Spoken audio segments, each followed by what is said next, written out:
Welcome or welcome back to Crafts by KMW. Thank you so much for clicking on this video. I truly appreciate it, and I hope you enjoy it and get something out of it. So today is a part 2 to my metallic watercolor testing video that's already on my channel. So I bought this fantastic set of watercolors, 36 colors, plus a paintbrush at HomeSense for $7.99. I forget the name of the company, but when I tested them, I only tested them on white paper.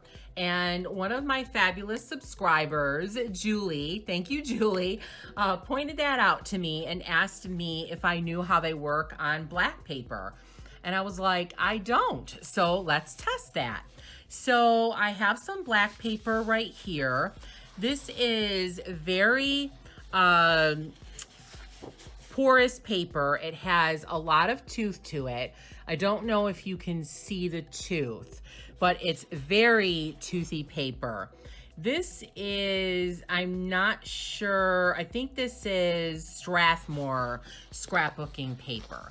So just a note, if you were to use glossy paper with watercolors, the watercolor will repel off the paper and it will just streak and you won't get the same effect. So you have to make sure that you use paper that has some tooth and paper that doesn't have a gloss or a sheen on it.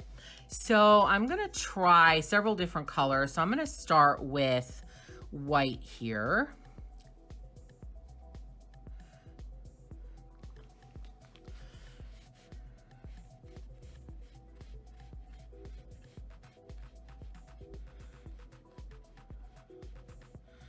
So I had quite a lot of water on my paintbrush. So now it's a little bit drier. So I'm gonna go back in and add a little bit more.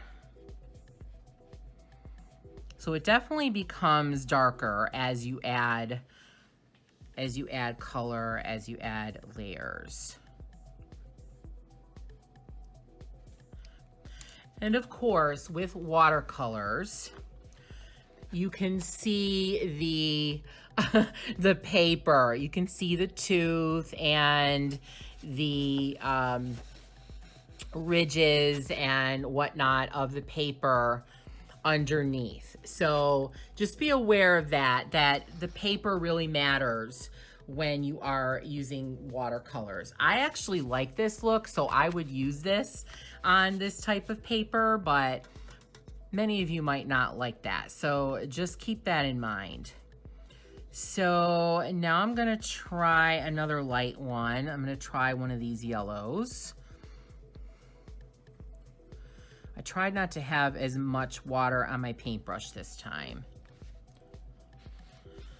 I'll do it down here.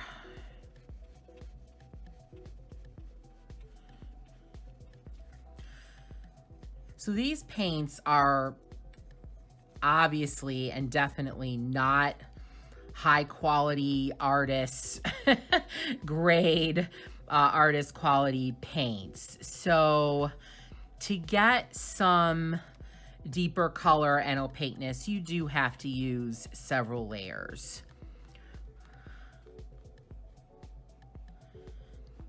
Okay, that's the yellow. It's actually kind of pale, and I don't know if that yellow looks that pale on white, but it is kind of pale on the black. So now let me try a darker color. So let me try one of these pinks. I don't know, this might even be red. It's kind of hard to tell. Maybe this is a mauve-y color.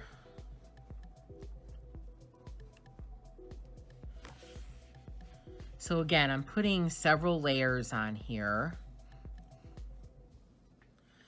I think it's just the nature of the paint. Again, they are $8 for, for 36 colors. So expectations have to align with that.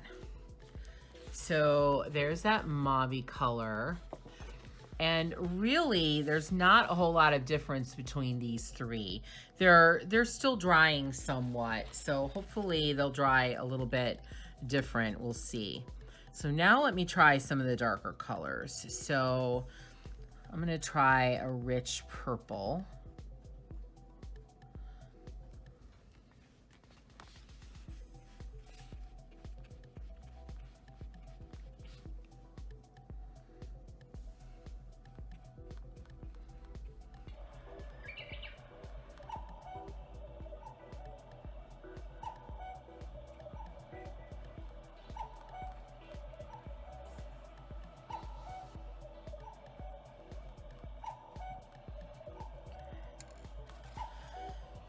So there's that.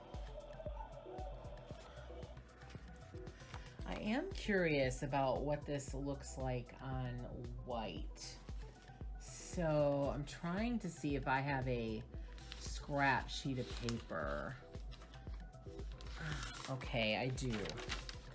So I just want to do, I'm just going to do that same purple on white.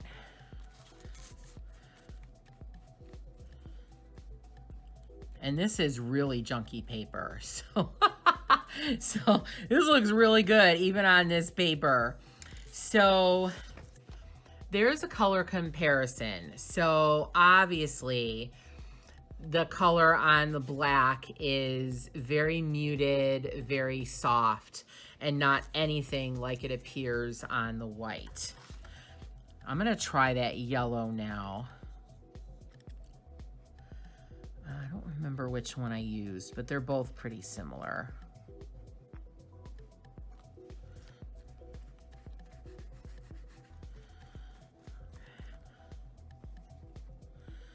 All right, so here's that yellow.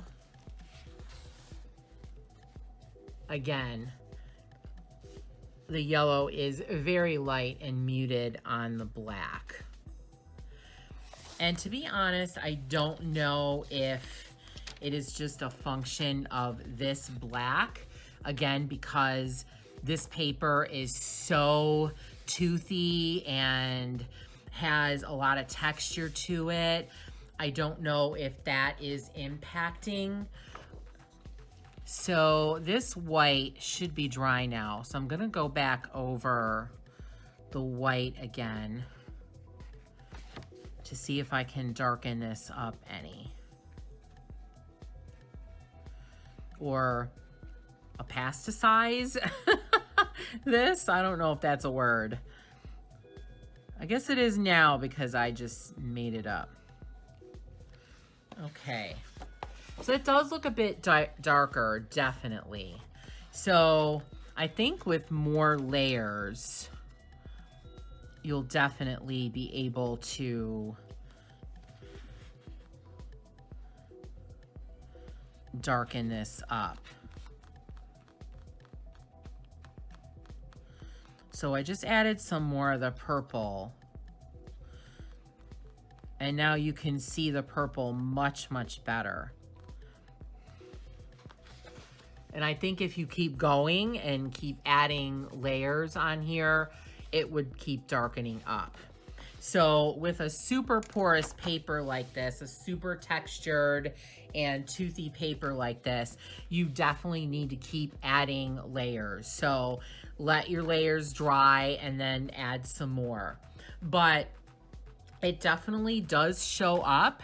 I think you need to have layers. I think if you wanted it really, really sheer, sometimes it's really cool just to have some really, really sheer color. So I'm gonna try a green and just do it really, really sheer. So you can hardly tell there's color there, but I think when it dries, it will leave a little bit, and it's also leaving some shine and glitter there. So you can get some really cool effects. Like this would be really neat for doing sky. So I see this being used in coloring books, just regular paper. So see how light this is? It's like a wash of color. How pretty that would be for sky. You could do so many things. And some coloring books have black paper, but some don't. And so you could put a layer of black, like with Posca pen or paint or whatever, and then you could use these light colors over them, water it down, make it just a light wash, and it would be so pretty. You could create different colored like clouds, or you could create just sort of a sunset look, but so many really pretty effects could be achieved. So I like these on black paper.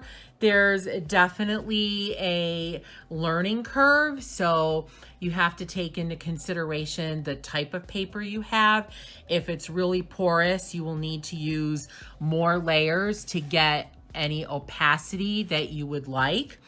And if it is not very porous, you could probably use just 1 or 2 layers, or you could also use a very light wash to get really pale, pretty effects. And you can do that on white paper, of course, as well. But I just really like that on black. I think it's a really neat idea. So hopefully this video was helpful. If you enjoyed it, please click the thumbs up. And if you're not subscribed, I would really appreciate it if you would subscribe to my video. Remember that you can also find me on Instagram and Facebook as well. So thank you so much for watching this video. I hope you have a fantastical and very crafty day.